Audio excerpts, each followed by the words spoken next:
Comme je le dis très souvent, c'est presque devenu un slogan pour moi, le but c'est que vous perdiez du poids, pas que vous perdiez vos amis. Et si vous voulez perdre du poids, c'est pour être en bonne santé, c'est pour vivre plus vieux ou plus vieille en bonne santé. En gros, c'est pour vivre. Donc pour vivre plus vieux ou plus vieille, ça n'a pas de sens de vous interdire de vivre. Par rapport à ça, il faut quand même garder en tête que, même si on est dans des sociétés occidentales pour la plupart, que vous qui me regardez, et qu'on n'a pas des vies qui sont absolument dramatiques, pour la grande majorité d'entre nous par rapport à d'autres endroits sur le globe, bien évidemment, on a quand même au quotidien des vies qui peuvent être un petit peu stressantes, avec des actualités qui peuvent être un petit peu compliquées à supporter. Bref, le quotidien peut avoir un impact sur notre morale parfois un petit peu compliqué.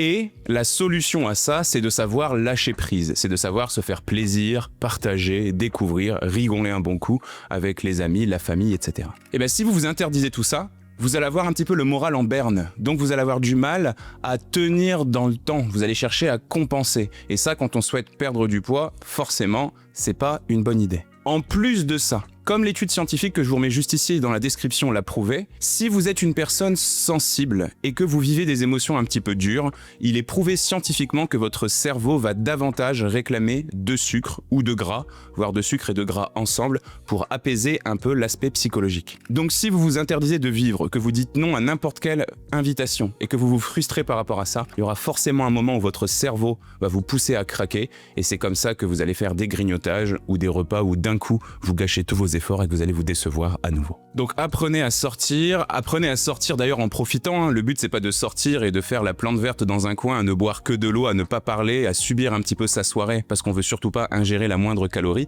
Non, apprenez à vous faire plaisir.